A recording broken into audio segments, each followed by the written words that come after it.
plus l'introduction, mais c'est bon. Je sais pas, c'est comme tu as le public à distance, Oui, oui. potentiellement. Ça va être des gens essentiellement. Ouais, ouais, s'il y a. Je me dis, quand on est en live, qui est parmi nous depuis ce matin et qui le sera encore pendant 2 jours. Hein. Mais c'est bien, il égrène quelques conférences, là, ça y est. Donc, Monsieur Redeau est neuroscientifique, vulgarisateur scientifique, et ce soir, il va nous parler donc du cerveau des filles, du cerveau des garçons. Y a-t-il des différences? Apprennent-ils différemment? Ressentent-ils des émotions différentes? Voilà, comment ils réagissent face à la vie, à l'adversité, au bonheur, au tout. Ah, voilà, tu vas nous parler de tout ça? Bah oui, forcément. Voilà, Ouais. forcément. Ouais. Donc voilà, en tout cas, n'hésitez pas, s'il y a des questions, il ne faut pas hésiter.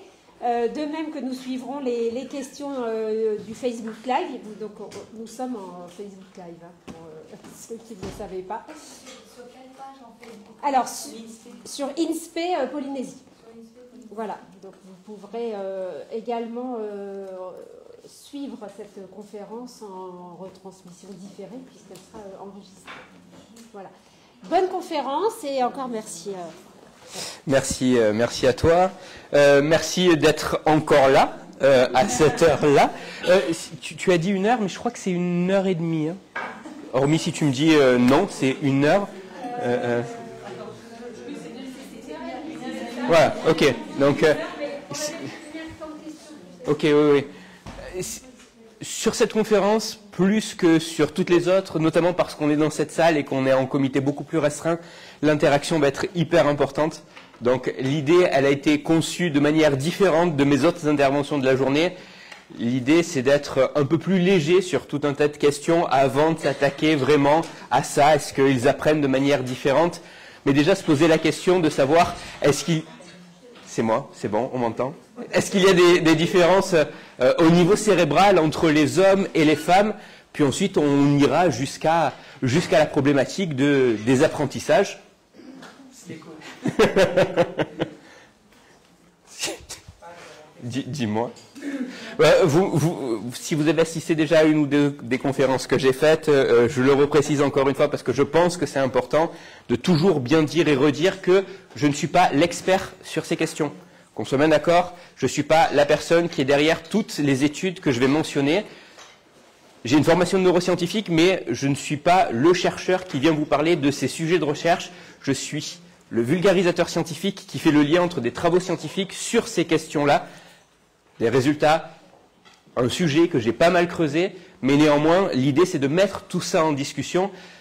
Donc voilà, que ce soit bien clair, je ne suis pas l'expert sur toutes les questions dont on parle, je suis juste le passeur entre ces différents publics, entre la recherche et nous, ou vous, pour qu'on puisse discuter de tout ça. Et parmi toutes les activités que j'ai liées à mon activité de vulgarisateur scientifique, je le répète et je refais ma pub encore une fois, j'ai un podcast qui s'appelle La tête dans le cerveau. Si je vous dis ça, c'est pas seulement pour faire ma publicité, c'est aussi pour vous dire que parfois vous verrez ce logo apparaître en bas de l'écran avec un numéro associé. C'est pour vous dire que l'étude, l'aspect, le concept dont on est en train de parler, j'en ai déjà parlé dans un autre épisode de mon podcast. L'épisode qui est indiqué sur ce numéro est plus que d'écouter et de découvrir ce superbe podcast qui est le mien.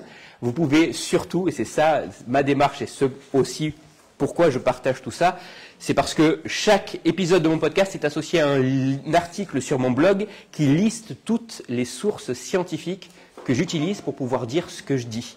Je ne suis pas le neurogourou qui est là pour vous vendre quelque chose autour du fonctionnement du cerveau. Je suis juste, encore une fois, un passeur entre des travaux scientifiques et vous, nous, pour qu'on puisse discuter.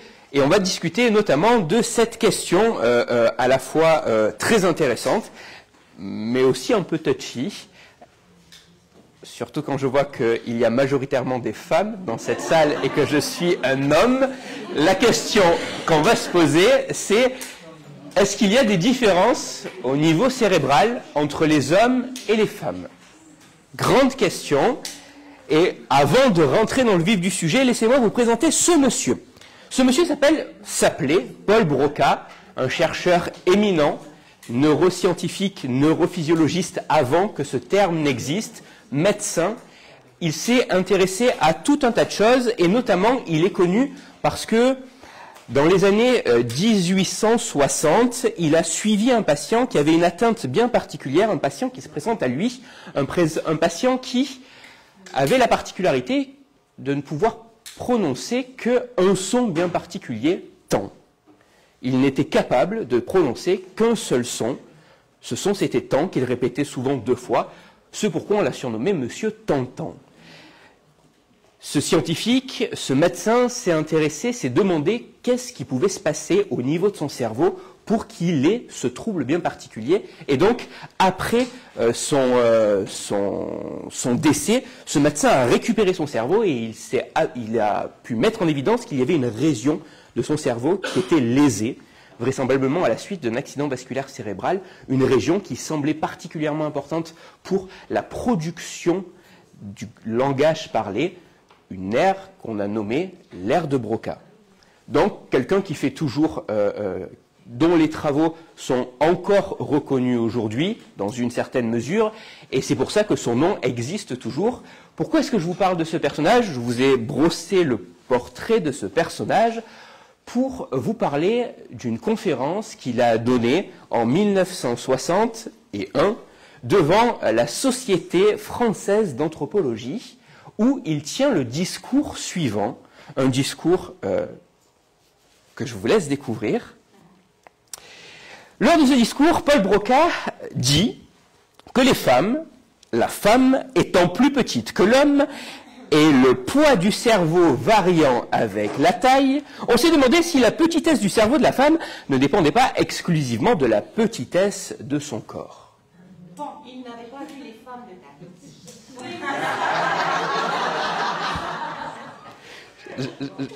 Je continue quand même. Parce que ça, c'est le début, c'est gentil. Ce sur quoi il surenchérit en disant « Pourtant, il ne faut pas perdre de vue que la femme est en moyenne un peu moins intelligente que l'homme, différence que l'on a pu exagérer, mais qui n'en est pas moins réelle. » Ce sur quoi il appuie encore un peu plus en disant « Il est donc permis de supposer que la petitesse relative du cerveau de la femme dépend à la fois de son infériorité physique et de son infériorité intellectuelle. »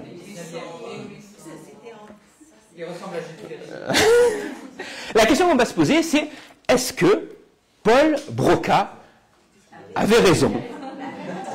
Ok, donc voilà, on part sur des bonnes bases, on est tous d'accord sur l'intérêt, et avant de rentrer vraiment dans le vif du sujet et de savoir si Paul Broca avait raison sur ces questions-là, pourquoi s'intéresser à cette question?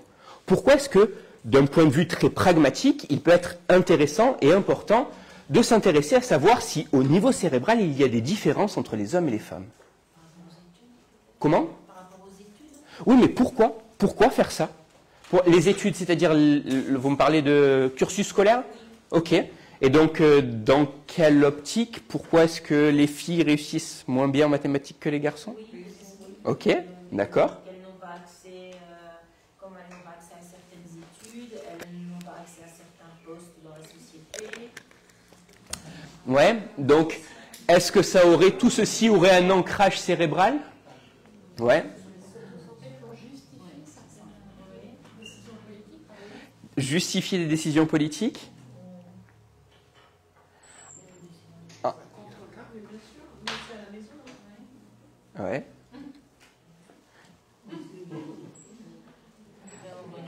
Ah.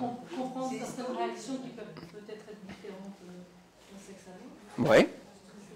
Alors, en fait, il y a plein de raisons, mais l'une des raisons les plus essentielles, c'est que lorsqu'on s'intéresse à certaines pathologies, comme la maladie d'Alzheimer, comme la maladie de Parkinson, comme les syndromes et les symptômes dépressifs, l'anxiété, ben on se rend compte que si on est un homme ou une femme, en moyenne, on n'a pas autant de risques d'être touché par ces différentes pathologies.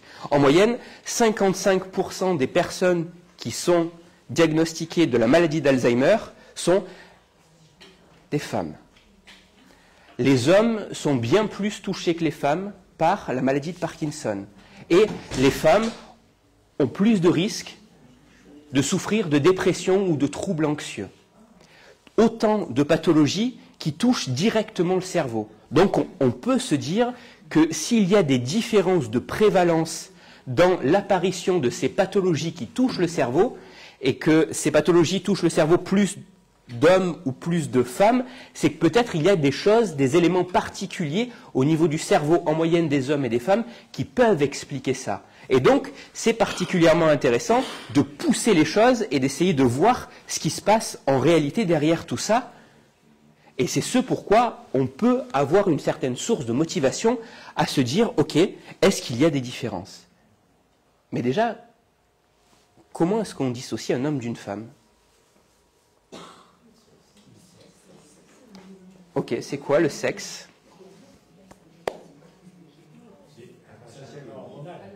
Donc, hormonal, génétique, un chromosome XX pour les femmes, XY pour les hommes. En réalité, c'est une question qui est complexe. Qui est homme et qui est femme? Et là, je ne m'intéresse qu'au sexe biologique. Je ne parle pas de genre, je m'intéresse juste au sexe biologique. Ne serait-ce que ça, dissocier un homme d'une femme, ben c'est plus compliqué qu'on pourrait le penser. Effectivement, on pourrait se dire qu'il suffirait de faire une inspection visuelle, notamment des organes sexuels externes, et donc de voir que si on est un homme ou une femme. Ouais. On pourrait aller plus loin et faire des dosages, notamment des dosages hormonaux. Oui, sauf qu'on sait qu'il y a des pathologies aussi qui peuvent altérer la libération de certaines hormones. On pourrait effectivement aller encore plus loin et aller au cœur même de l'ADN qu'il y a dans chacune des cellules de notre organisme. Et notamment dans une très grande partie des cellules de notre organisme, on a tous 23 paires de chromosomes en moyenne, et la 23e paire de chromosomes, c'est une paire de chromosomes dite sexuelle qui diffère effectivement chez les hommes et les femmes, XX chez les femmes, XY chez les hommes, et donc on pourrait partir du principe que à partir de ces différences-là, on arriverait à dissocier un homme d'une femme. Parce que j'ai 2 chromosomes X, je suis une femme. Parce que j'ai un chromosome X et un chromosome Y, je suis un homme. Sauf que là encore, c'est plus complexe que ça. Parce que qu'est-ce qui fait que dans ces chromosomes-là, je vais être un homme ou une femme, je ne vais pas partir sur des cours de biologie. Je pense que vraisemblablement ici, il y a des personnes qui sont bien plus calées que moi sur ces éléments-là, mais notamment sur le chromosome Y, on a un gène, le gène SRY, qui va permettre notamment la différenciation, qui va jouer sur la différenciation vers le phénotype,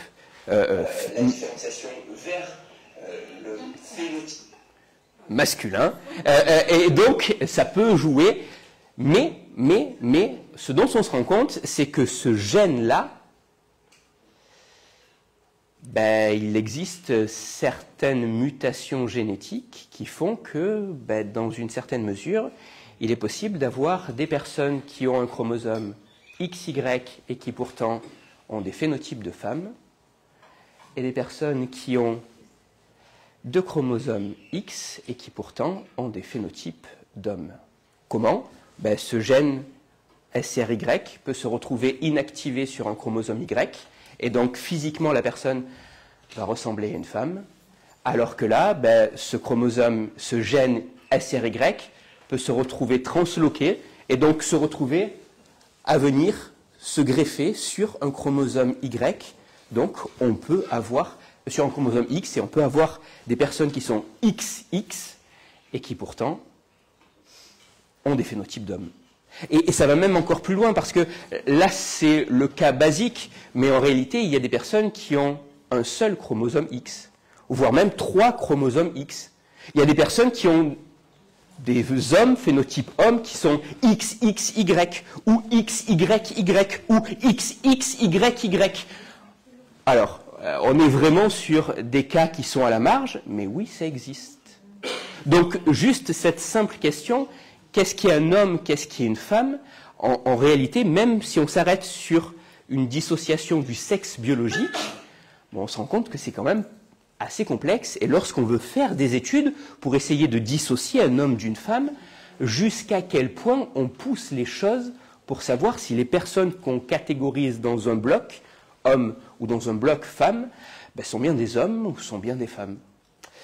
Voilà, c'était juste pour remettre un petit peu les choses en perspective. En réalité, c'est une question qui n'est pas si simple que ça à trancher, même si je caricature un petit peu, parce que dans la grande majorité des cas, la plupart des hommes vont avoir un chromosome XY, une paire de chromosomes XY, et la plupart des femmes vont avoir une paire de chromosomes XX.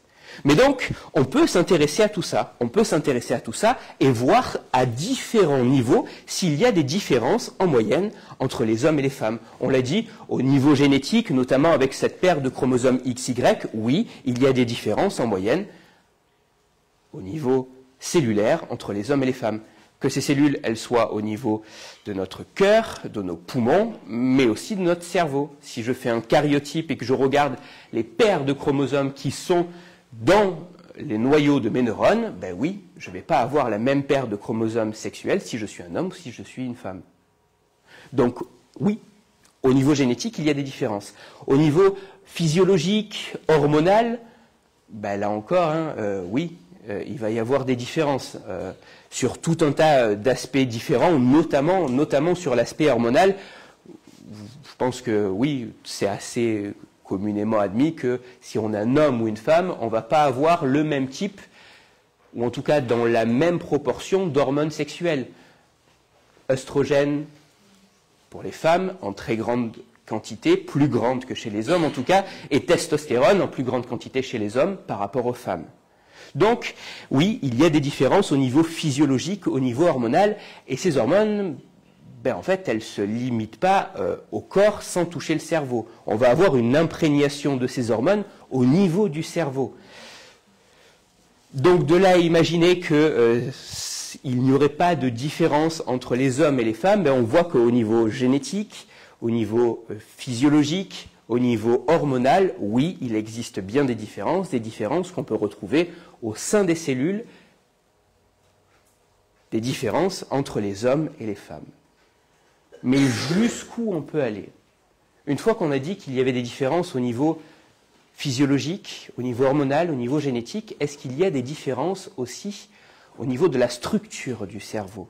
Est-ce que les hommes et les femmes ont des cerveaux qui ont des têtes différentes, une anatomie différente? J'ai entendu un nom prononcé pour les autres personnes. Est-ce qu'il y a des différences dans la taille du cerveau entre les hommes et les femmes? J'ai un nom, deux noms. Non, trois noms.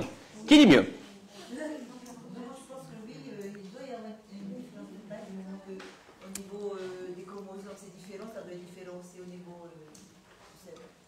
Ok. Donc des différences. Ouais. Il peut peut-être y avoir des différences en fonction des individus. Ok.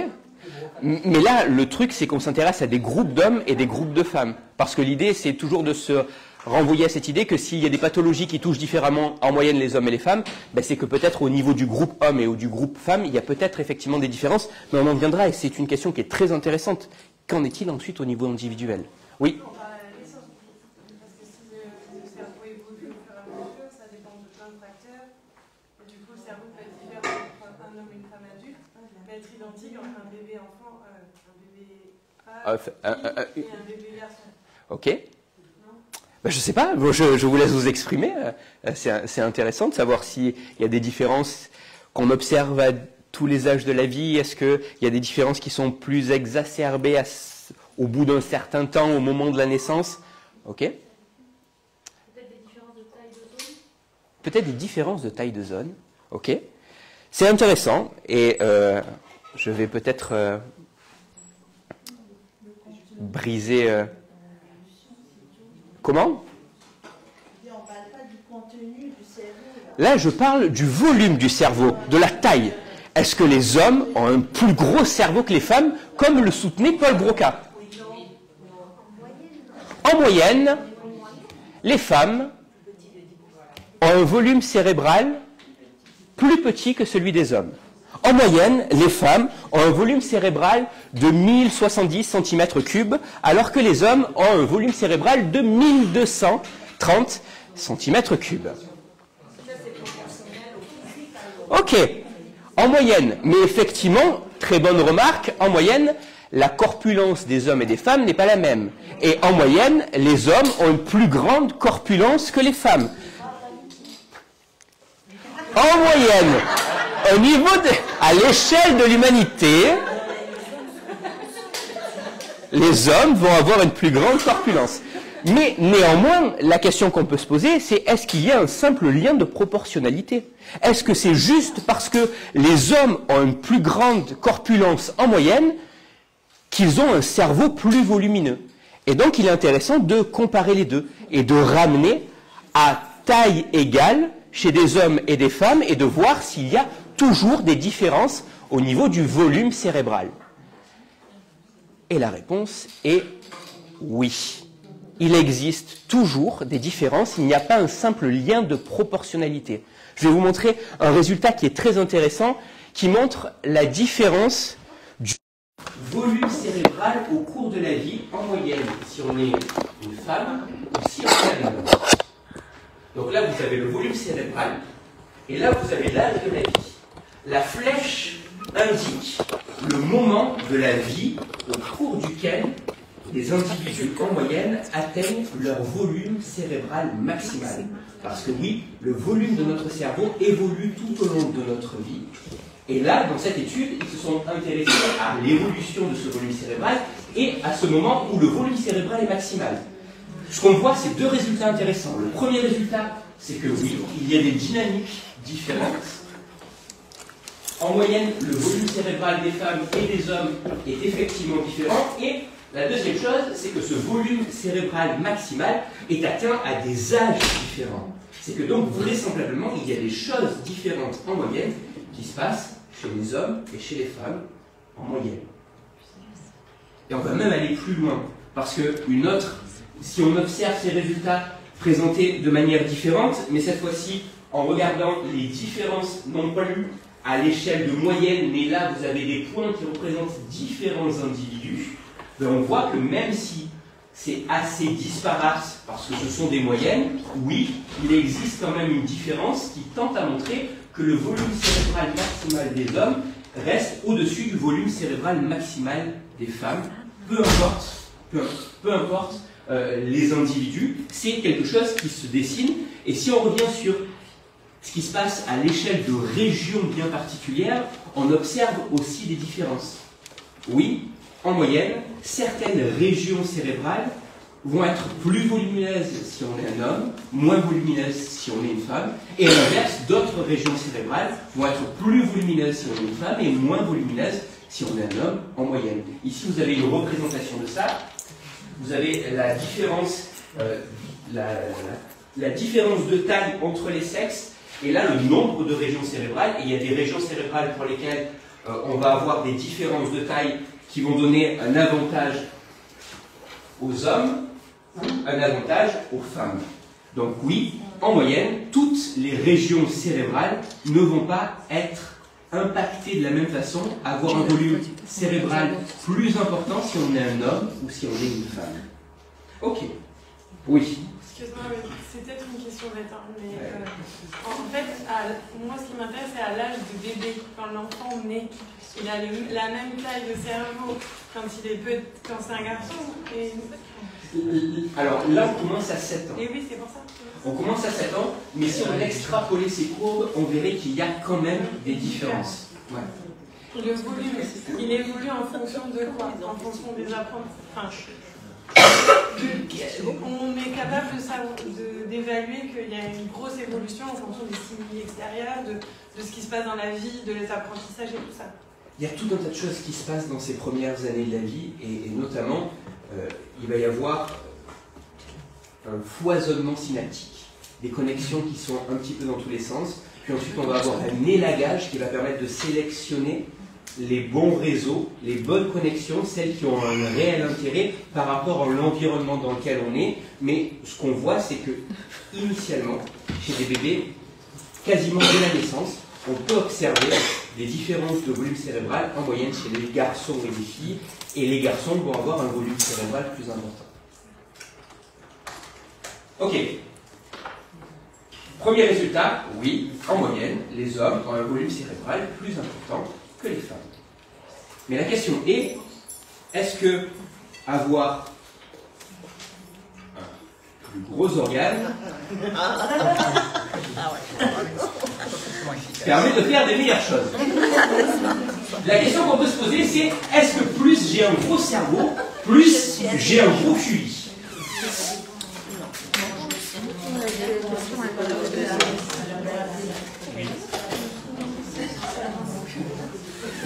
Alors, qui se mouille? Je ne sais pas si vous avez fait attention, mais la plupart du temps, je mentionne toujours une, deux références. Là, sur cette question-là, est-ce que plus j'ai un gros cerveau, plus j'ai un gros QI, je me couvre un peu plus. Ok? Alors, personne ne se mouille? La question s'est posée par Einstein, puisqu'on a pesé son cerveau pour dire, et pour voir si cette question était... Oui, mais à l'échelle individuelle, quelle est la portée sur la population générale? Les cas particuliers peuvent être assez intéressants parce qu'ils mettent en évidence des particularités, mais à quel point ils sont représentatifs d'un fonctionnement général, c'est assez limité.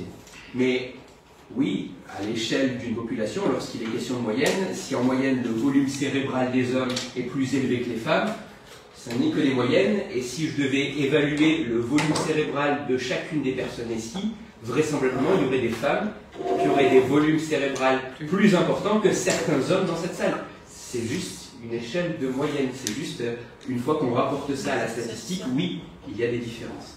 Mais donc, à cette question, est-ce que plus j'ai un gros cerveau, plus mon cerveau est volumineux, plus j'ai un QI qui est élevé? La réponse est oui. Il y a une telle corrélation entre les deux. Et c'est à ce moment-là où vous commencez à mettre ces deux résultats en perspective.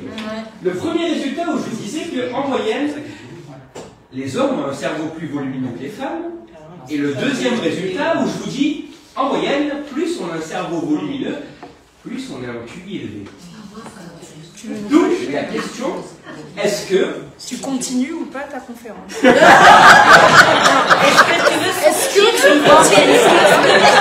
Est-ce qu'il y a des différences de QI en moyenne entre les hommes et les femmes? Il y a quand même une majorité de femmes. Oui, je sais, je risque ma vie, j'ai bien compris.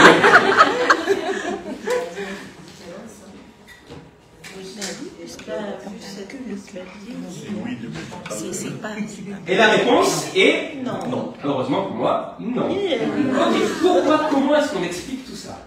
On explique tout ça parce que déjà, on pourrait parler du QI, c'est très intéressant. Le QI, ce n'est pas une mesure de l'intelligence. Qu'est-ce que l'intelligence? Vraisemblablement, ça mesure peut-être certaines facettes de ce concept très mal défini que l'on nomme l'intelligence. Mais néanmoins, oui, il existe une corrélation entre la taille du cerveau et le quotient intellectuel. Mais en réalité, ce qui permet d'expliquer en quoi le volume cérébral influence le quotient intellectuel, c'est quelque chose de tellement faible que lorsqu'on compare des hommes et des femmes, en réalité, on n'observe aucune différence. On ne peut pas juste associer deux résultats qui semblent être convergents pour en tirer un troisième, pour pouvoir savoir si effectivement il y a des différences de quotient intellectuel entre les hommes et les femmes. Il faut tester ça, et c'est ce qu'ont fait ces études. Et lorsqu'on compare le quotient intellectuel en moyenne d'hommes et de femmes, on n'observe aucune différence. Donc oui, dans une certaine mesure, selon ce qu'on mesure, il est possible de mettre en évidence que les hommes ont un volume cérébral plus important que les femmes. Est-ce que pour autant ils ont un quotient intellectuel plus développé? Non. Qu'est-ce qui fait? Comment? En réalité, on peut même se poser d'autres questions. Est-ce que parce que les hommes ont un cerveau plus volumineux, ils ont plus de neurones que les femmes? La réponse est non. Il y a plus de place. Une chose. Et voilà, les mauvaises langues qui rentrent chez les hommes, il y a plus de vide. Mais en réalité, effectivement, on observe qu'en moyenne, chez les femmes, le cerveau va être en moyenne plus dense. La densité de neurones va être plus importante chez les hommes que chez les femmes. Donc il y a plein de choses, mais oui, effectivement, en moyenne, il est possible de mettre en évidence des différences et des différences au niveau notamment du volume cérébral qui s'observe quasiment dès la naissance. Donc Ça, c'est des choses qui sont particulièrement intéressantes. Et là, on ne s'intéresse qu'à l'anatomie du cerveau des hommes et des femmes. Mais qu'en est-il sur le fonctionnement? Sur des choses plus importantes. Et si je vous parle de la douleur? Ah non. Alors là, les hommes douillés. Douillés. Développe la pensée, Je pense, enfin, j'espère ne pas me tromper, hein, mais je pense que les femmes sont conditionnées aussi par l'accouchement. Et donc de pouvoir supporter une douleur bien plus intense que l'homme puisse le faire. C'est mon avis. Les hommes sont plus douillés. Voilà, c'est ça. C'est très intéressant. C'est très intéressant comme question. Et on pourrait se poser tout un tas d'autres questions annexes. Effectivement, à quel point la société va influencer la perception qu'on a de la douleur et à quel point on va devoir plus ou moins l'intérioriser en fonction de si on est un homme ou si on est une femme. Il n'y a qu'à regarder les joueurs de foot. Hein. Oui, si on regarde le foot, si on regarde féminin le football et américain. Mais bon, le foot féminin et masculin, excuse-moi, mais. Effectivement, le foot masculin est plus de l'ordre du spectacle. On peut dire ça comme ça. Mais oui, qu'en est-il au niveau de la perception de la douleur? C'est une question très intéressante. Il y a une étude qui a essayé de voir ce qui se passait dans le cerveau si en moyenne on était un homme ou si en moyenne on était une femme, lorsqu'on recevait au niveau de l'avant-bras une stimulation de chaleur douloureuse. Et donc, ils se sont intéressés aux variations de l'activité cérébrale dans différentes régions. Et de manière très intéressante, ce que les résultats montrent, c'est que il y a des activités suscitées par la douleur qui sont en moyenne différentes chez les hommes et les femmes. En réalité, la douleur ne serait peut-être pas traitée tout à fait de la même façon si on est un homme ou une femme. Est-ce que les hommes sont plus douillés que les femmes? Est-ce que les femmes sont moins douillées que les hommes? Vraisemblablement, ces études tendent à montrer que, dans une certaine mesure, les hommes et les femmes pourraient en réalité traiter la douleur de manière différente. Est-ce que c'est lié à une influence sociale ou à un conditionnement biologique? Ce type d'études ne répond pas à ça. Ce type d'études regarde s'il y a des différences et on observe des différences. Mais d'autres études vont encore plus loin. Et d'autres études s'intéressent à savoir s'il y a des différences biologiques qui pourraient expliquer ça. Et c'est une étude qui est assez récente, qui date de 2022, où les scientifiques se sont intéressés à savoir s'il y avait un traitement de l'information douloureuse qui pouvait différer avant même d'atteindre le cerveau. Est-ce que déjà au niveau de la moelle épinière, on pourrait avoir un traitement de l'information douloureuse en moyenne différent si on est un homme ou une femme? Et la réponse est oui. Donc déjà au niveau biologique, lorsque l'information n'a pas encore atteint le cerveau, on pourrait avoir un traitement de l'information douloureuse qui pourrait différer chez les hommes et les femmes. Donc je ne suis pas en train de dire que les hommes ne sont pas douillés et que les femmes sont plus résistantes à la douleur, mais oui, vraisemblablement, par l'action des hormones, notamment, on pourrait avoir un traitement de l'information douloureuse qui serait différent. Ok. Ça, c'était pour la douleur. Et pour ce qui est de l'orientation dans l'espace. Il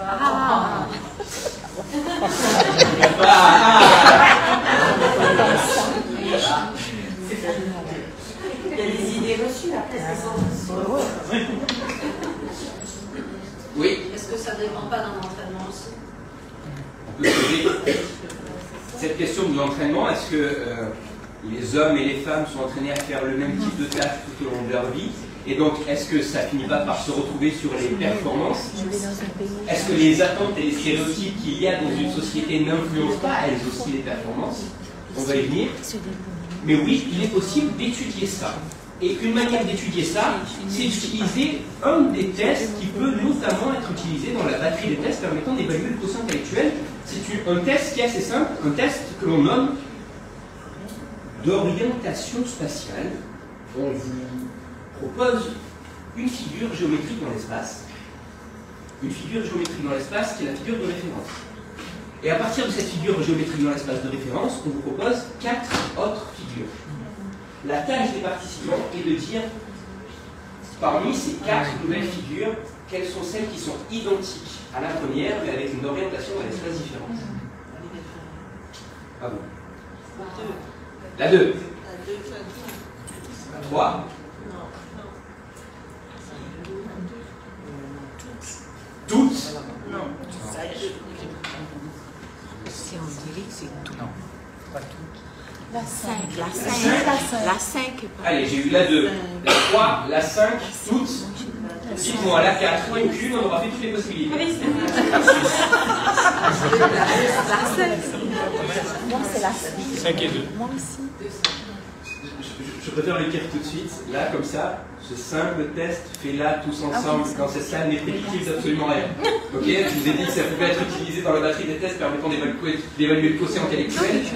En l'occurrence, si que vous ayez juste ou faux, a priori, ce n'est prédictif d'absolument rien.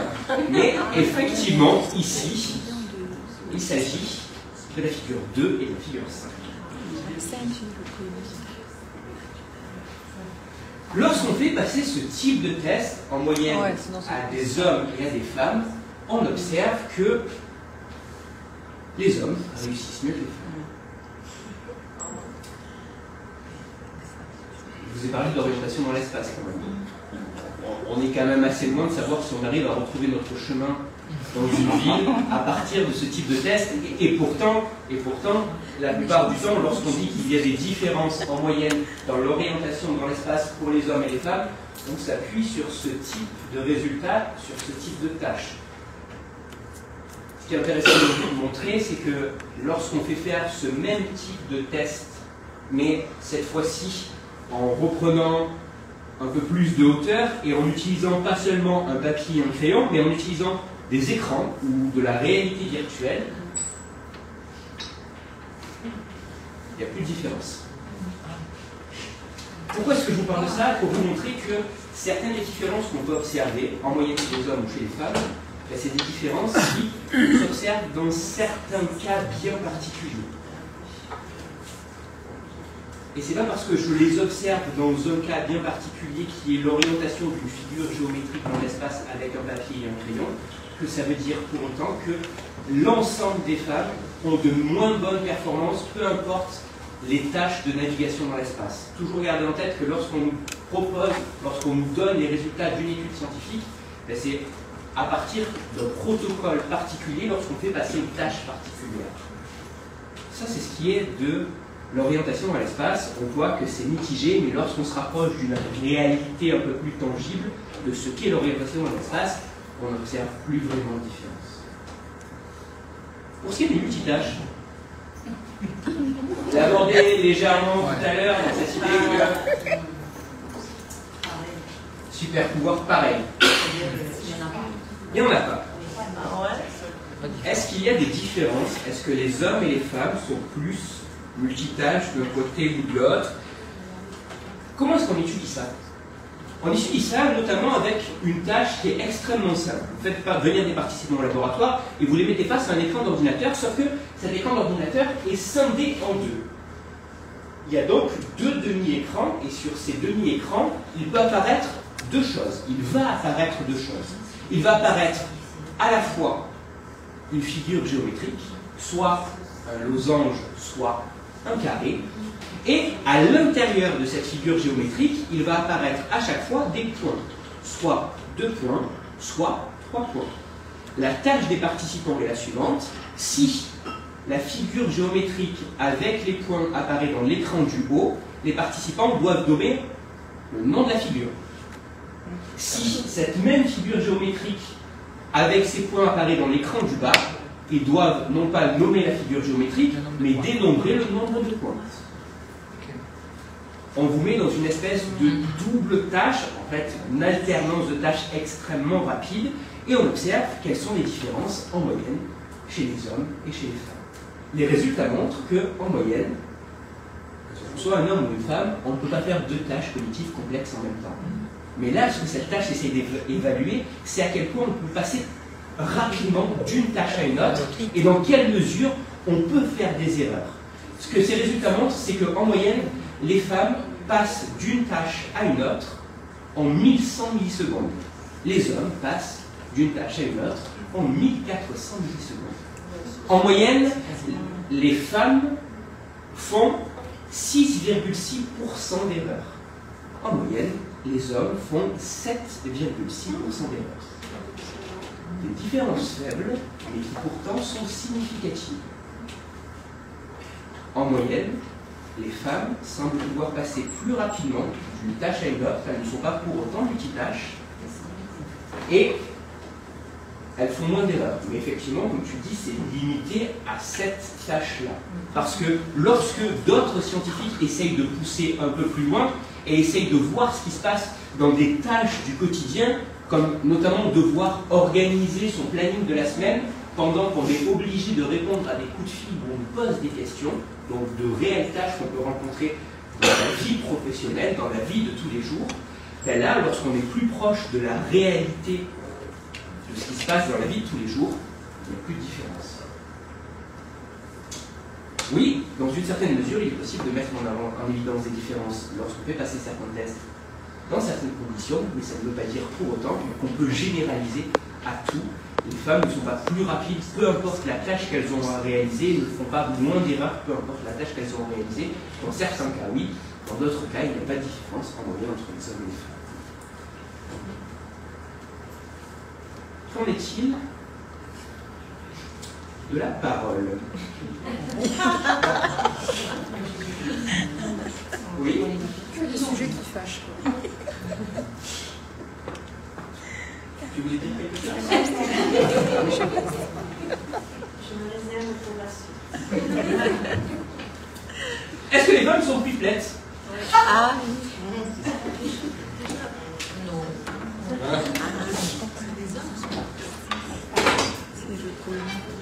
Testons. C'est ce que les scientifiques ont fait. Ils ont équipé des étudiants états-uniens et mexicains de dictaphones qu'ils devaient porter en permanence tout au long de la journée. Et ils leur ont dit qu'en réalité, ils allaient s'activer de manière aléatoire dans la journée. En fait, ce n'était pas du tout le cas. Le dictaphone s'activait toutes les 30 secondes pour prendre un échantillon de leurs paroles. Et ensuite, les scientifiques ont évalué le nombre de mots qui étaient prononcés en moyenne par les garçons et par les filles. Et on arrive à ce chiffre.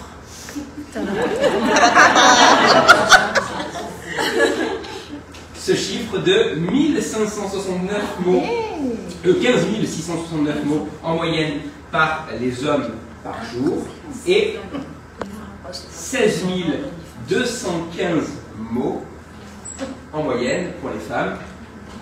Une moyenne d'à peu près 16 000 mots par jour. Une moyenne non significative. En réalité, il y a tout un tas d'études qui s'intéressent à ces éléments-là. Et on peut même aller plus loin. À quel point les mots qui sont utilisés sont les mêmes. À quel point les femmes ont un langage qui est plus riche dans un registre émotionnel que les hommes. En réalité, il y a tout un tas d'études qui sont différentes et qui mettent en évidence que par certains aspects, on peut avoir des différences, mais l'idée selon laquelle les femmes seraient plus loquaces que les hommes, sur cet échantillon-là, qui sont un échantillon non représentatif de la population, parce que ça a été fait sur des étudiants et des étudiantes, premièrement, et non représentatif de l'ensemble de l'humanité, peut-être qu'il y a des particularités locales, je ne sais pas. Et donc, on en vient à cet élément-là qui a vraisemblablement pas de différence à un moment. Donc, j'en arrive à ce moment précis où je vous dis que, à cette question, est-ce qu'en moyenne il existe des différences entre le cerveau des hommes et des femmes? La réponse est non. C'est compliqué parce que ça dépend ce qu'on étudie, ça dépend comment on l'étudie, sur quel type de population on l'étudie, mais ça serait faux de dire qu'il n'y aurait aucune différence en moyenne entre les hommes et les femmes. Tout comme ça serait faux de dire qu'il n'existe aucune différence en moyenne entre les hommes et les femmes.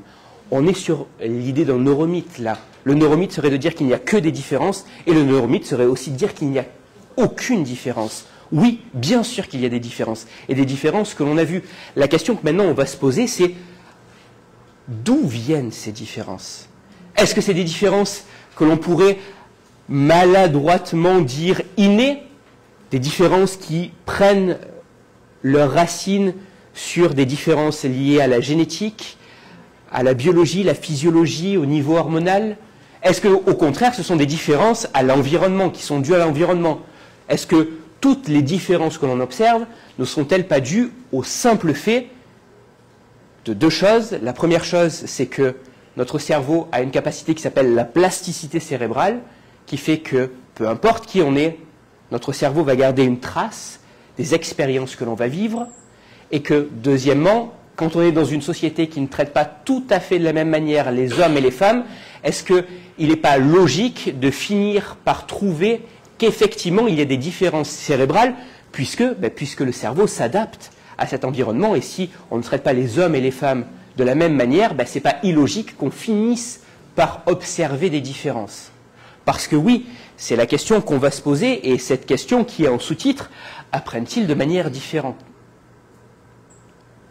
Je suis allé chercher un résultat pour savoir si effectivement les garçons et les filles apprennent de manière différente, ou en tout cas si ça s'observe au niveau de leurs résultats scolaires, et je suis allé le chercher chez vous, dans votre littérature à vous, sur ce rapport qui concerne égalité filles-garçons en mathématiques, qui date de février 2023. Dans ce rapport, il est explicitement dit cette phrase. Le volume des résultats de PISA 2012 met en évidence des différences entre filles et garçons dans les aptitudes à l'égard des mathématiques. Ouais. Et qu'en est-il des résultats?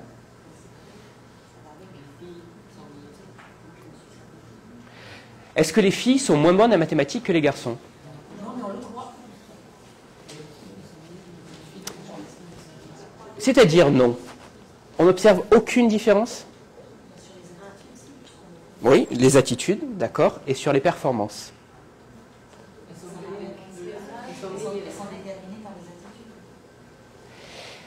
C'est très complexe comme question, là encore, parce que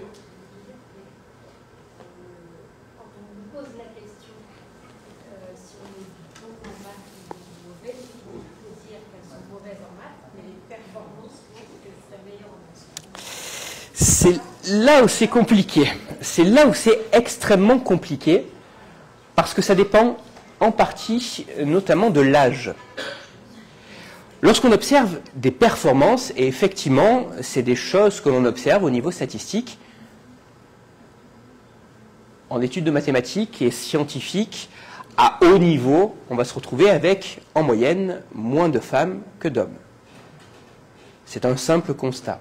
Est-ce que c'est parce que plus le niveau augmente et plus les femmes ayant des performances limitées en mathématiques, elles ne peuvent pas accéder à cela? Ou est-ce que c'est dû au fait que des choix d'orientation, des choix de présentation, des choix d'exemple et de représentation des hommes en mathématiques, on en a, en sciences, on en a, en femmes, c'est plus compliqué. Hormis Marie Curie, qui est morte il y a quelques années, des représentations, des modèles, c'est plus compliqué à trouver. Donc il y a tout un tas de choses qui sont intéressantes sur ce type de questions. Mais on peut se poser cette question, et c'est des questions qui ont été posées dès la fin des années 90 aux États-Unis, où effectivement on mettait en évidence qu'en moyenne, les filles avaient de moins bons résultats en mathématiques que les garçons, notamment lorsqu'on était fin collège, début lycée. Donc qu'est-ce qui se passait? D'où est-ce que ça venait? Et donc, il y a tout un tas d'études qui ont été menées, et notamment des études qui sont extrêmement intéressantes, où on fait venir des étudiants et des étudiantes dans une salle et on les confronte à un test de mathématiques, sauf que avant de démarrer ce test de mathématiques, on dit en moyenne, ce test est mieux réussi par les garçons que par les filles. Les résultats qu'on observe, c'est que les garçons réussissent mieux que les filles. Si on dit explicitement qu'en moyenne, il n'y a aucune différence entre les garçons et les filles, les résultats qu'on observe, c'est qu'il n'y a aucune différence entre les garçons et les filles. Et si on ne dit rien, les garçons réussissent mieux que les filles. Cet élément-là, qui a été mis en évidence dès la fin des années 90, c'est un élément qui porte le nom de menace du stéréotype. C'est un élément qui fait que les stéréotypes qui sont véhiculés dans une société peuvent devenir, dans une certaine mesure, une sorte de prophétie autoréalisatrice. Le fait qu'une société véhicule le stéréotype que les filles sont moins bonnes en mathématiques que les garçons, c'est quelque chose qui finit par s'observer au niveau des performances. Comment, pourquoi est-ce que c'est magique? Non. Vraisemblablement, des études tendent à montrer que si on observe des différences, c'est que ce stéréotype-là pourrait occuper une place dans la mémoire de travail. Vous vous rappelez, on a parlé de la mémoire de travail tout à l'heure, cet espace mental qui nous permet de stocker des informations, de les manipuler. Sur des tâches assez simples, à faible niveau, cette place qui est occupée par ce stéréotype, elle laisse assez de place libre pour que les garçons et les filles puissent résoudre des problèmes mathématiques de bas niveau. Mais lorsqu'on va avoir des problèmes mathématiques qui sont plus complexes, c'est là où on va observer des différences entre les garçons et les filles. Parce que les filles auraient vraisemblablement besoin de toute la place dans cette mémoire de travail, mais une partie de la place serait occupée par ce stéréotype-là. Et donc elles partiraient avec un désavantage. Ce désavantage qui pourrait expliquer pourquoi est-ce qu'effectivement on peut observer des différences. Oui, les a priori d'une société peuvent avoir un impact sur les performances des individus et des performances différentes entre les garçons et les filles. Là, je vous ai parlé d'individus qui sont déjà à un âge élevé, des étudiants et des étudiantes. À Aix-Marseille Université, il y a une étude qui est très intéressante et qui a été faite sur des élèves bien plus jeunes, CP, CE1, CE2, CM1, CM2, primaire. Cette étude est la suivante. On laisse aux élèves ce type de figure, qui est une figure assez classique, utilisée en psychologie, ce qu'on appelle une figure de Ré. Pourquoi est-ce qu'elle est intéressante? Parce qu'elle a tout un tas d'éléments qui sont organisés les uns par rapport aux autres, des figures géométriques, des traits, des barres, etc., etc. Et ce qui est très intéressant, c'est qu'on arrive à quantifier. La tâche est la suivante, on laisse les élèves face à cette figure géométrique un certain temps, puis ensuite on la cache et on leur demande de la redessiner. Et à partir de leur dessin, on arrive à quantifier à quel point ils ont plus ou moins réussi la tâche. Ce que les chercheuses et chercheurs ont fait dans cette tâche, c'est qu'ils ont présenté cette tâche à des groupes de garçons et de filles comme étant un exercice de géométrie. Lorsqu'on présente cet exercice comme étant un exercice de géométrie, les garçons réussissent mieux que les filles. Même exercice, avec le même type de population, mais on présente cet exercice comme étant un exercice de dessin, plus de différence.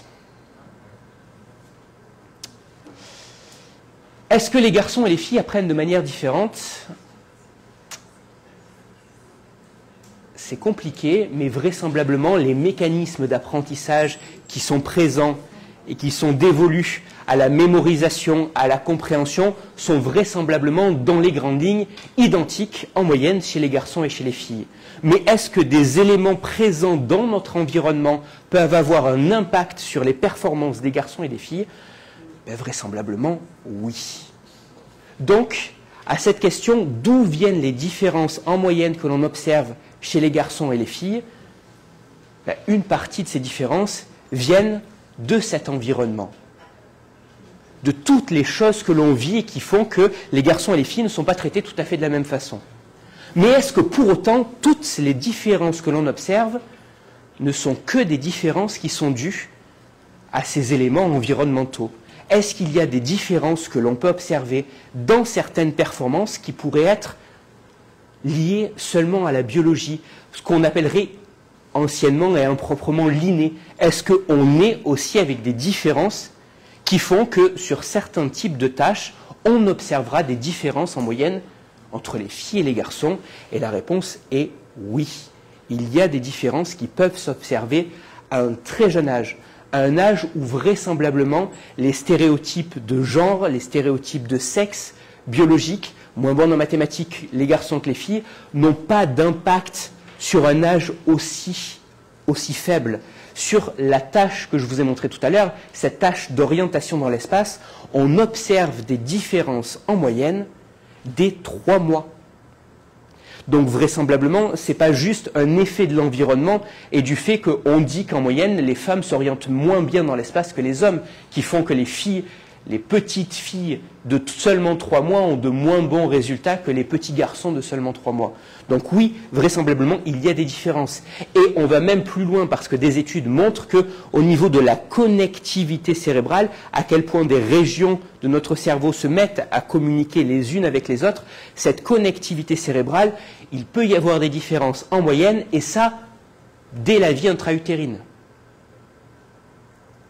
Donc, à cette question, d'où viennent ces différences que l'on observe? Ces différences, elles viennent à la fois d'éléments qui sont liés à des facteurs génétiques, biologiques, hormonaux, mais aussi à des facteurs environnementaux. À la question, est-ce qu'il y a des différences entre les hommes et les femmes?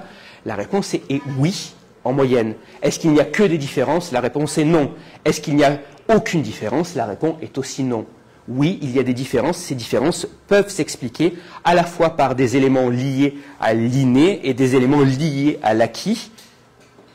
Mais ça, comme ça a été très proprement dit tout à l'heure, c'est lorsqu'on s'intéresse à des groupes. Mais qu'en est-il à l'échelle individuelle?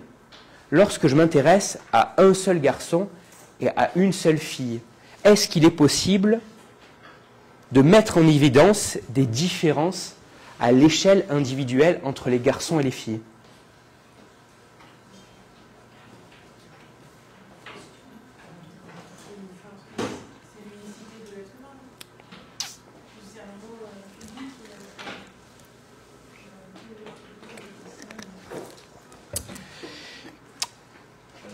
Si j'étais venu faire cette conférence en février, je vous aurais dit qu'il y a des études scientifiques qui tendent à montrer qu'en réalité, si je prends le cerveau d'un individu, de n'importe qui ici, et que j'essaye de savoir sur la base de ce cerveau de l'individu, sans savoir si c'est un homme ou une femme, en réalité, ce n'est pas possible.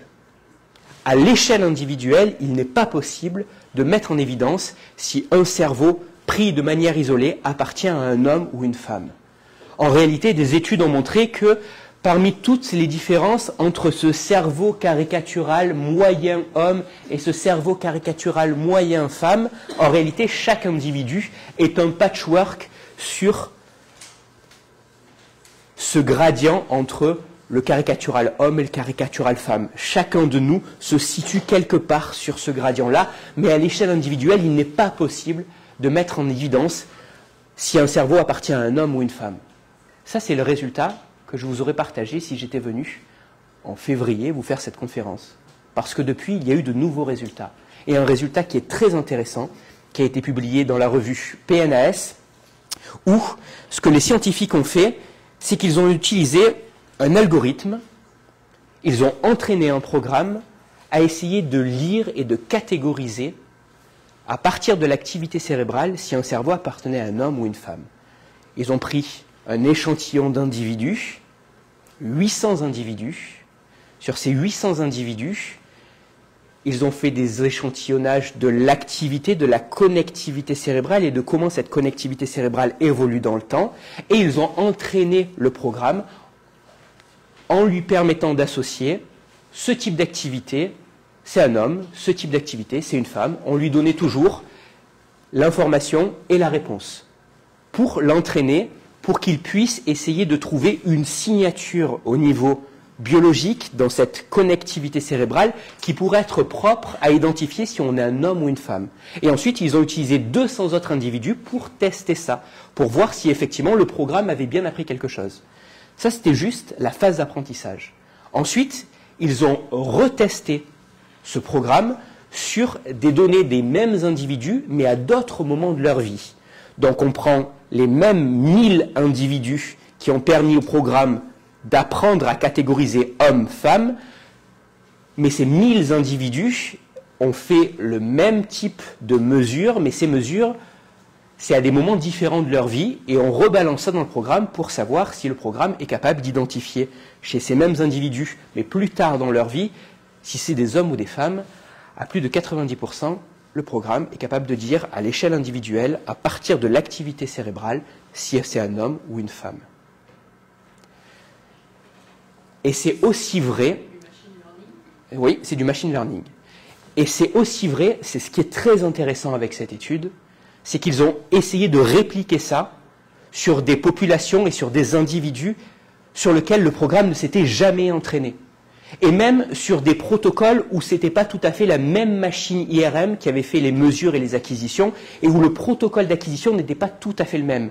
Ils ont fait ça sur des populations aussi qui étaient aux États-Unis, et des populations qui étaient en Allemagne, pour voir s'il y avait une réplication. Le programme, dans plus de 80% des cas, est capable de dire à l'échelle individuelle si, oui ou non, le cerveau qui est analysé est le cerveau d'un homme ou une femme.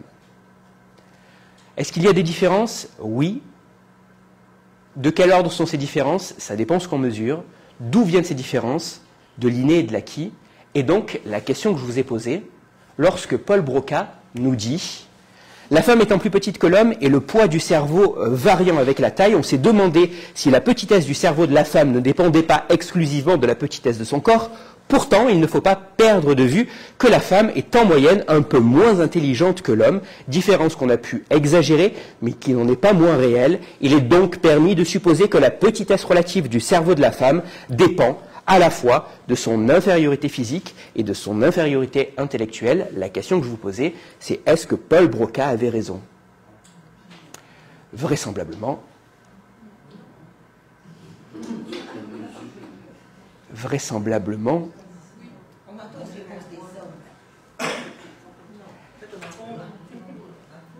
Vraisemblablement oui. Parce qu'à l'époque où Paul Broca, en 1861, émet ce beau discours,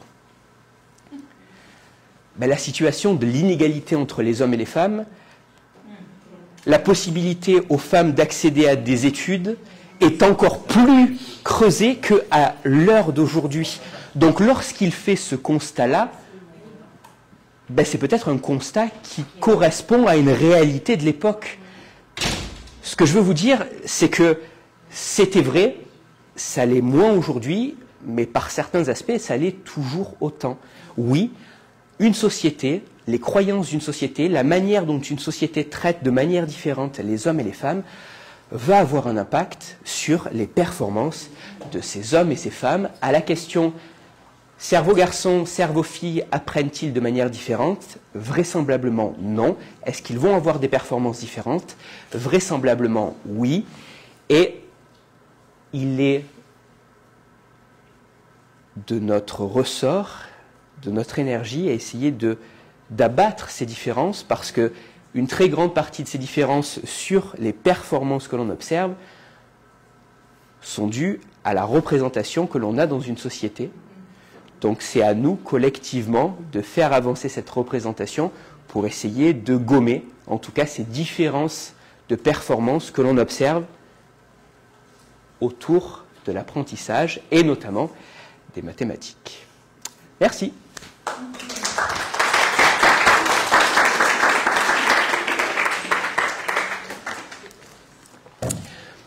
Si vous avez des questions, c'est bien volontiers. Je vous renvoie vers mon podcast pour vous dire que si vous voulez aller plus loin, mon podcast s'appelle La tête dans le cerveau. Il se retrouve sur toutes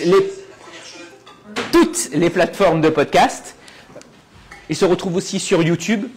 C'est juste le podcast qui est mis sur YouTube, il n'y a pas de vidéo à proprement parler. Et plus que ça, c'est sur mon site que vous allez pouvoir retrouver toutes les références scientifiques que j'utilise pour pouvoir dire ce que je dis, associées à chacun des épisodes de mon podcast. Là, j'ai parlé de certains éléments qui touchent aux neuromythes. Les neuromythes, c'est un sujet qui m'intéresse grandement. Et dans mon podcast, j'ai parlé de quelques neuromythes. Si vous voulez aller plus loin, vous pouvez. J'ai mis en gras seulement ceux sur lesquels j'ai pu un peu plus appuyer, bien que, en réalité, il y a des différences entre les hommes et les femmes dont j'ai pas réellement parlé. Mais oui, dans une certaine mesure, il y a des a priori qui peuvent tomber. Je vous laisserai bien évidemment creuser ça. Et je serai ravi de pouvoir répondre à des questions s'il y en a.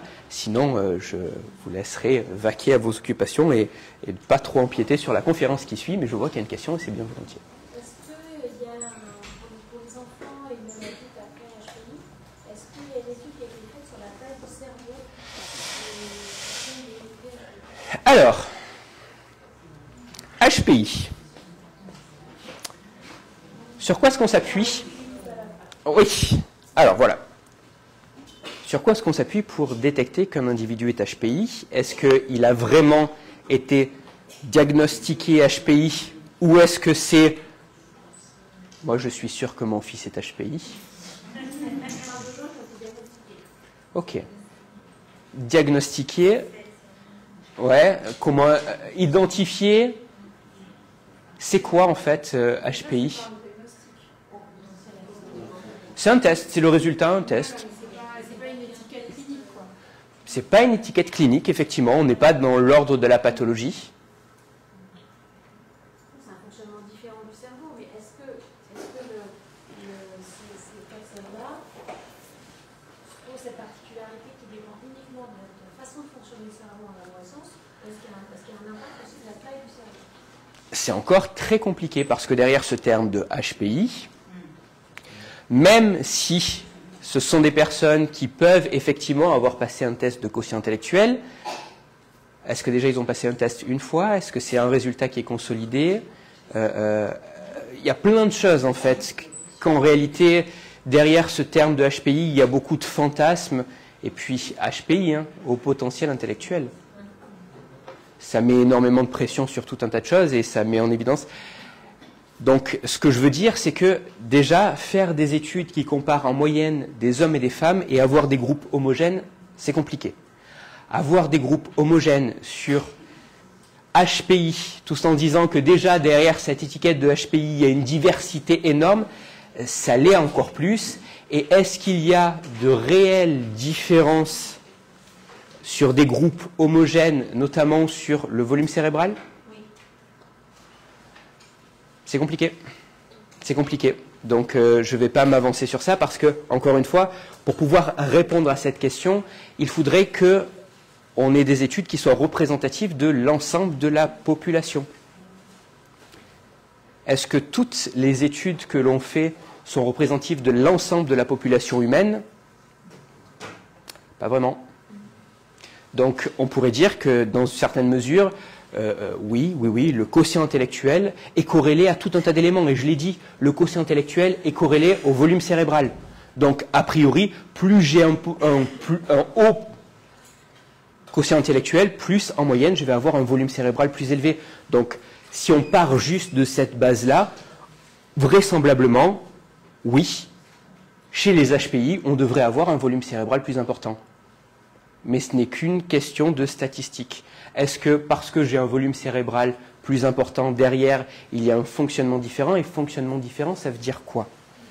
Et c'est là où, pour moi, c'est essentiel de bien dire que oui, vraisemblablement, lorsqu'on s'éloigne de la moyenne, parce que c'est ça qui évalue le quotient intellectuel, le quotient intellectuel évalue les performances à un certain nombre de tests et à quel point les performances à ces tests s'éloignent des performances moyennes d'une population pour une classe d'âge, pour une certaine langue, pour une certaine culture. Donc c'est quelque chose, c'est un test qui est très normé. C'est bien loin d'être un test qui est universel et qui mettrait un chiffre qui veut dire tout et n'importe quoi sur n'importe quel individu, peu importe son âge, peu importe... Bref, tout ça pour dire que oui, différent. Est-ce que différent, ça veut dire mieux ou moins bien? Différent, ça veut dire différent. C'est tout ce que je peux dire sur les HPI. Et on n'a pas parlé d'intelligence. Parce que là encore, c'est quelque chose qui est hyper intéressant. C'est quoi l'intelligence? Et est-ce que le quotient intellectuel, ça mesure l'intelligence? Parce que dans la littérature, l'apprentissage des enfants HPI n'est pas le même que les apprentissages des enfants entre guillemets dans la norme. Oui, c'est quoi la littérature? Ça a un impact sur leur réussite ou non à l'école. C'est quoi cette littérature? Ouais. Plein d'études scientifiques qui ont été faites. Oui, oui, mais voilà, savoir... Maintenant, à citer, Non, non, non. Mon but, c'est pas que tu me donnes une bibliographie, c'est vraiment pas ça. Mais c'est déjà de remonter. Est-ce que, effectivement, lorsqu'on dit des études ont montré que, il y a vraiment des études derrière? Et dans quelle mesure, lorsqu'on caricature les résultats d'une étude, ces études ont réellement montré ça? Et lorsqu'elles ont quand même réellement montré ça, sur qui, quel type de population elles ont montré ça? Est-ce que c'est quelque chose qui est général ou pas, généralisable ou pas, sur quel type de tâche ou sur quel type de mesure on a montré ça? En réalité, quelque chose qui ferait consensus et qui montrerait, qui mettrait les gens dans des boîtes et qui dirait « tu es HPI, donc tu as ce fonctionnement-là », c'est beaucoup trop caricatural en fait. C'est vrai lorsqu'on est neurotypique, lorsqu'on est dans la moyenne, il y a une diversité, mais lorsqu'on touche par certains aspects à la neuroatypicité, ben cette diversité, vraisemblablement, elle explose encore plus. Donc mettre des individus dans des boîtes et penser qu'ils vont avoir un fonctionnement uniforme, ben c'est vraisemblablement encore moins vrai que lorsqu'on essaye de mettre ça sur la norme, sur les individus en moyenne. Les HPI, mais on pourrait parler de tout un tas d'autres éléments. Mais même sur les 10, lorsque je te parle de dyslexie, ne serait-ce que la dyslexie, derrière ce terme-là, lorsque je parle d'autisme, enfin voilà, et d'ailleurs, autisme, trouble du spectre de l'autisme déjà, donc pour montrer que c'est beaucoup plus foisonnant, et derrière ça, on a, enfin bref, tout ça pour dire que lorsqu'on est sur de la neuroatypicité, la diversité est encore plus grande, donc de là à imaginer que, bref, je pense que j'ai... Intelligence. C'est quoi l'intelligence? Est-ce que vous connaissez la définition qui fait consensus dans la communauté scientifique au mot près de ce qu'est l'intelligence? Au mot près. La définition au mot près qui fait consensus dans la communauté scientifique. Personne ne la connaît? C'est parce qu'il n'y en a pas, effectivement. En réalité, ça ne veut pas dire qu'il n'y a pas des définitions de l'intelligence et qu'on n'étudie pas l'intelligence. Mais une définition qui ferait consensus, peu importe l'orientation du champ disciplinaire, qui serait aussi vrai pour les psychologues que les neuroscientifiques, qui serait aussi vrai lorsqu'on parle de l'humain que de l'animal. Une définition de cette chose très complexe, ce terme que l'on a, nous, humains, pour parler de tout un tas de choses extrêmement différentes, qui parle d'attitude, d'aptitude, de compétences, de comportements qui sont extrêmement différents, une définition qui ferait le tour de toute cette complexité, ben les scientifiques n'ont pas réellement réussi à se mettre d'accord sur un consensus, peu importe le champ disciplinaire. Ça ne veut pas dire que, encore une fois, on ne peut pas mettre une définition, mais cette définition est propre à un objet d'étude, à un champ disciplinaire, et c'est comme ça que la plupart du temps, lorsque on travaille sur l'intelligence, on travaille sur ce concept d'intelligence à partir d'une formulation bien spécifique et des limites que l'on met derrière ce terme d'intelligence. Et là, je ne parle que d'intelligence humaine. Si j'extrapole ça au monde vivant, est-ce que l'intelligence existe aussi dans le monde vivant? Est-ce que ce n'est que de l'instinct? Bref, derrière ce terme d'intelligence, là aussi, c'est un terme qui est galvaudé, utilisé à tort et à travers. Très personnellement, je pense que la meilleure des choses à faire, c'est peut-être d'arrêter d'utiliser le terme intelligence qu'on ne définit pas vraiment bien, pour parler d'un peu tout et n'importe quoi, pour ne pas tomber dans des travers et nommer des choses qui ne reflètent pas cette chose qu'on ne définit pas qu'est l'intelligence, pour parler notamment d'intelligence artificielle.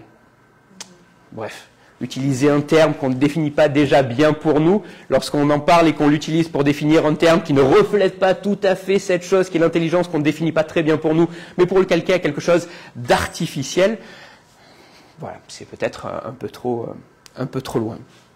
Est-ce qu'il y a d'autres questions?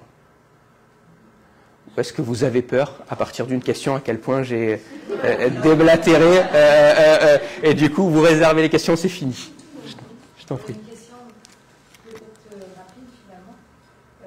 Si j'ai bien compris, le cerveau des filles et le cerveau des garçons a des différences, notamment du fait des stéréotypes que les filles ont intégrés dans leur apprentissage. Donc on peut dire qu'ils apprennent différemment à cause de ces stéréotypes-là. Mais pas que, vraisemblablement. Ça me permet de faire une micro-parenthèse, excuse-moi de te couper, mais aussi le fait que, oui, en moyenne, on ne traite pas les garçons et les filles de la même façon, du fait qu'elles ne vont pas être soumises aux mêmes expériences, aux mêmes sollicitations. Ben, c'est logique qu'on finisse par observer des différences au niveau du comportement, au niveau des réactions, notamment émotionnelles, mais pas que, des réactions et des performances cognitives, des différences qui peuvent se retrouver aussi au niveau de l'anatomie de certaines régions cérébrales. Pourquoi est-ce que certaines régions cérébrales sont plus développées en moyenne chez les garçons et chez les filles?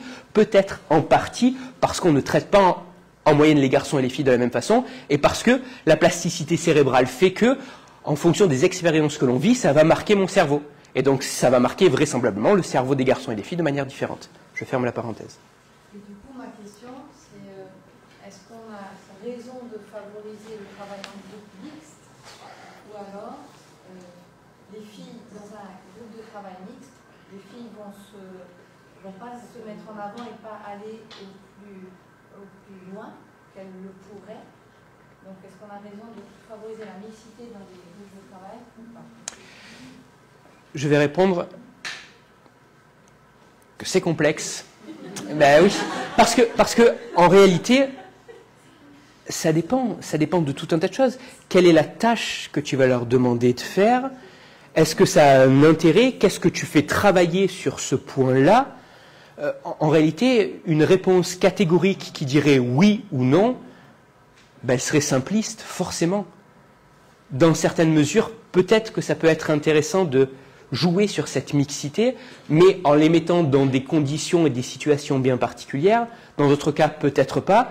Mais de là à imaginer qu'il faudrait avoir que de la mixité, peu importe ce qu'on fait, peu importe l'âge, parce que ça aussi, on ne parle pas de l'âge.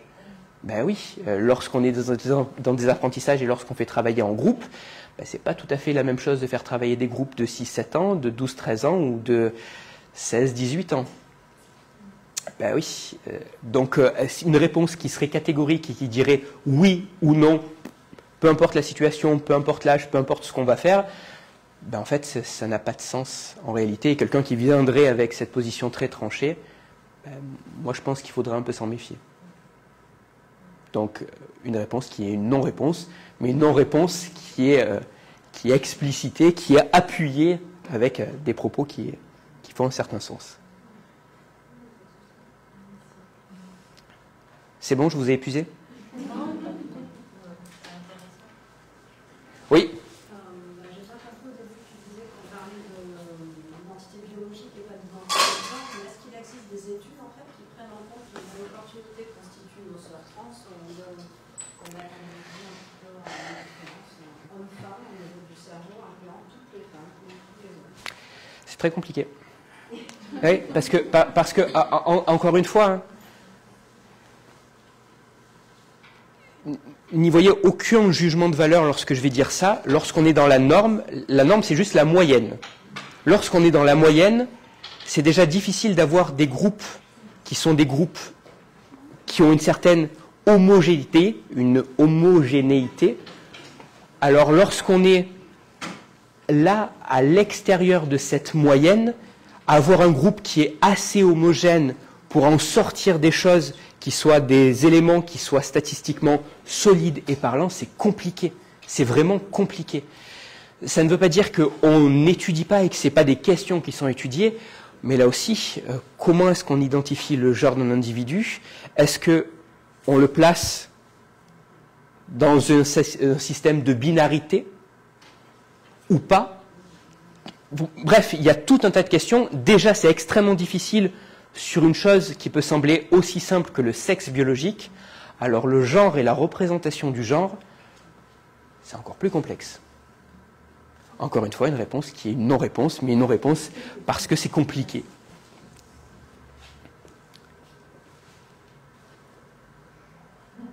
J'ai réussi, c'est bon, vous êtes épuisé? Ok. Ben, merci beaucoup.